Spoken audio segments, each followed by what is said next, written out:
Farming is not like a walk in the cloud. Alam natin na may high season of harvest, alam din natin na may low season. Only that, being a farmer, accepted na natin ang ating kapalaran. To maximize, it is just knowing the right technology. We are taking the right step in terms of farming and implementing or yung magawa ko, yung advokasya ko, na hindi lang ako as a farmer ang uunlad, kundi ang mga kapwa ko magsasaka.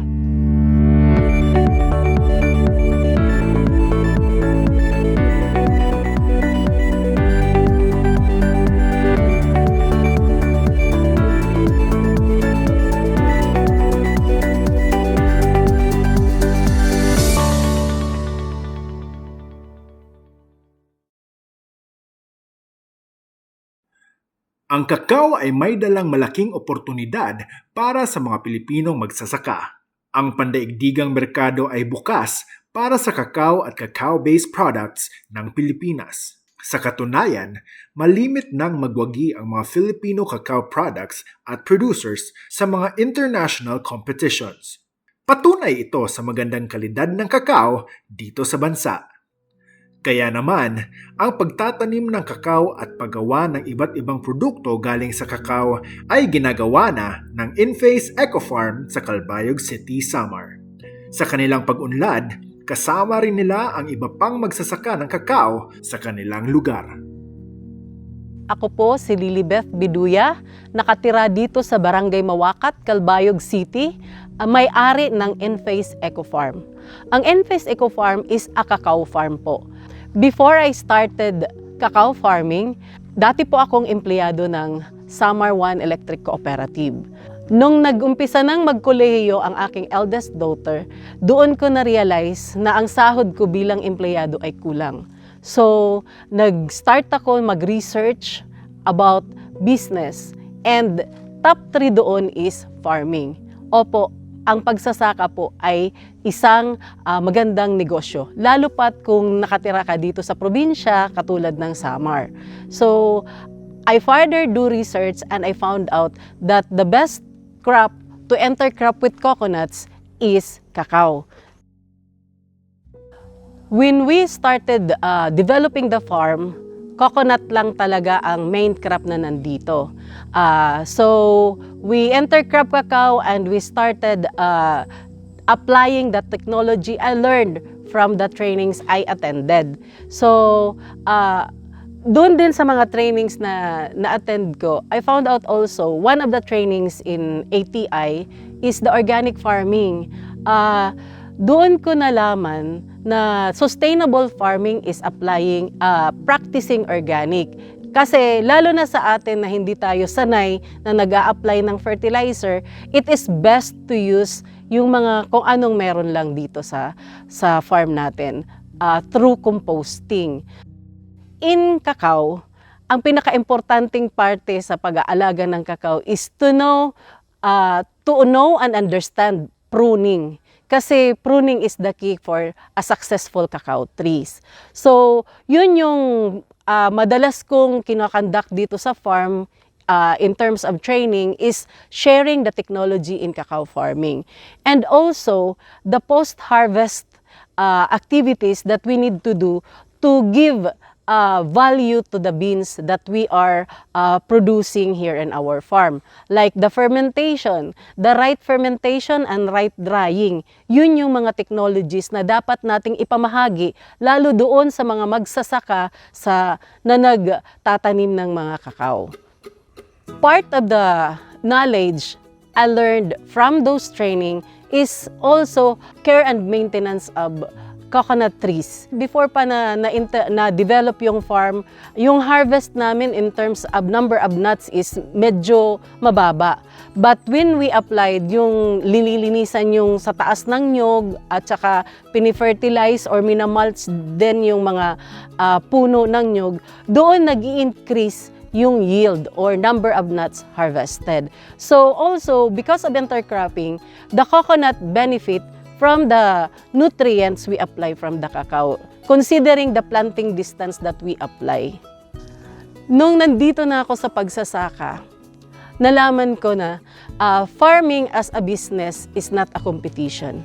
It is a collaboration with other farmers. That is why I welcome other farmers coming to our farm for cacao technologies. So, dahil doon, na-discover ng City Agriculture of Calbayog City yung mga activities namin dito sa farm, then they endorse in phase to Agricultural Training Institute dito sa Baybay. So, I received a letter na sinasabi they will be coming for validation. There was a big hope because hindi agriculture ang course na tinapos ko sa college. That is why medyo gutom ako sa kaalaman tungkol sa pagsasaka.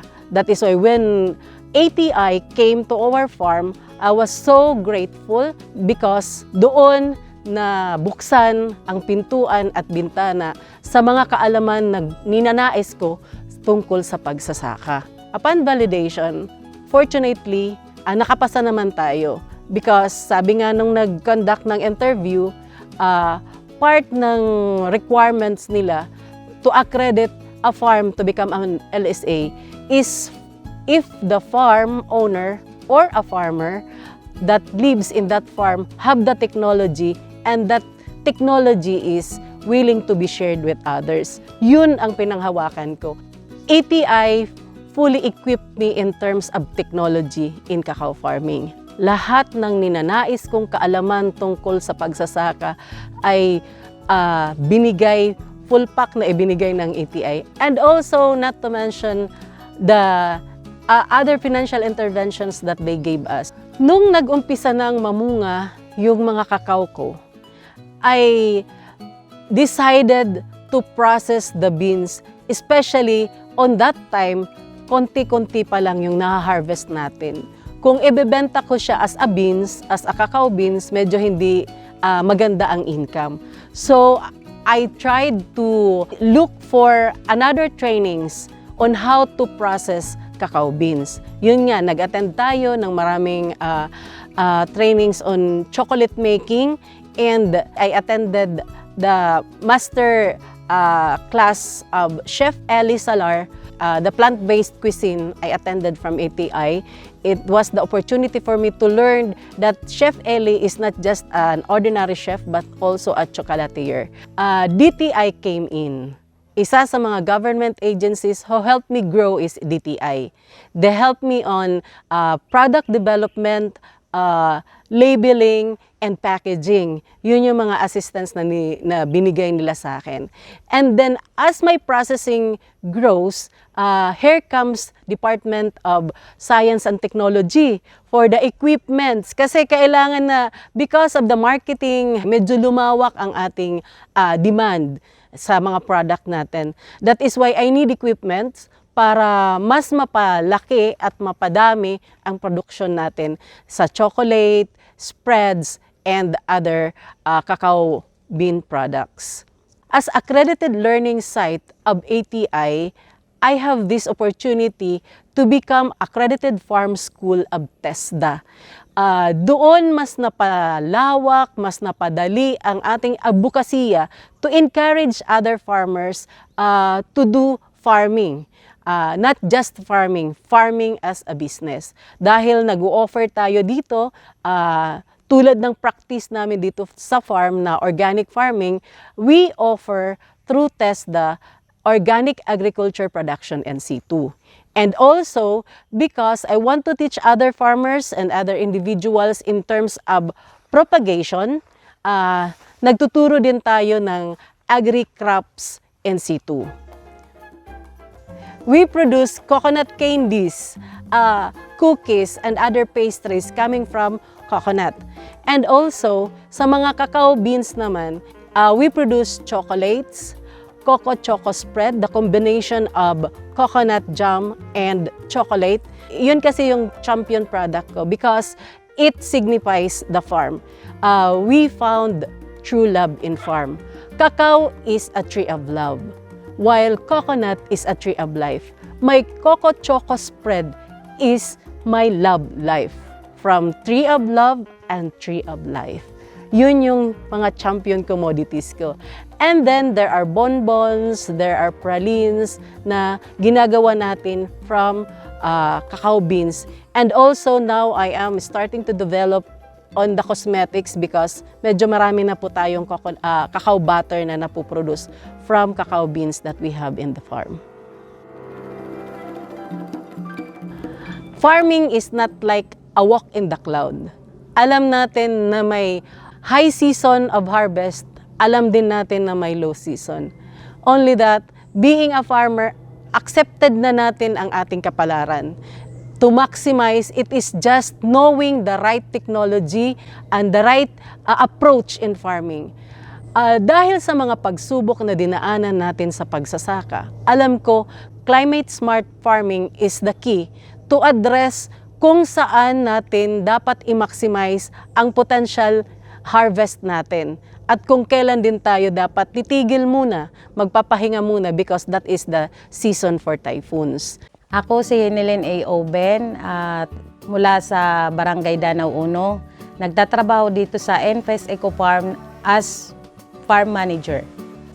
As farm manager, na nagtuturo po ako sa mga kasama ko dito sa farm na nagtatrabaho din kagaya ko. Lahat ng gagawin dito sa cacao, paglilinis or paglalagay ng mga fertilizer, itinuturo ko po ito sa mga kasama ko. Sa aming supervisor ng farm, marami po akong natututunan at lahat ng mga kasama ko din dito. So lahat ng natutunan namin ay ina-apply din po namin sa aming sariling farm. May mga tanim din po kami ng cash crop like pichay, talong, ampalaya, okra. Yun lahat itinatanim din namin dito. So nakakatulong din po ito para sa farm para magkaroon ng dagdag kita. I believe that in farming, we need collaboration with other farmers. Kasi mas marami ang kumakain kaysa nagtatanim. Kaya hindi talaga ako naniniwala na sa pagsasaka or in agriculture there is competition because we need more farmers to feed the nation. Kasi doon natin ma-i-stabilize ang ating economy kung lahat ng tao ay napapakain natin. May isa akong cooperative which ako ay yung chairperson.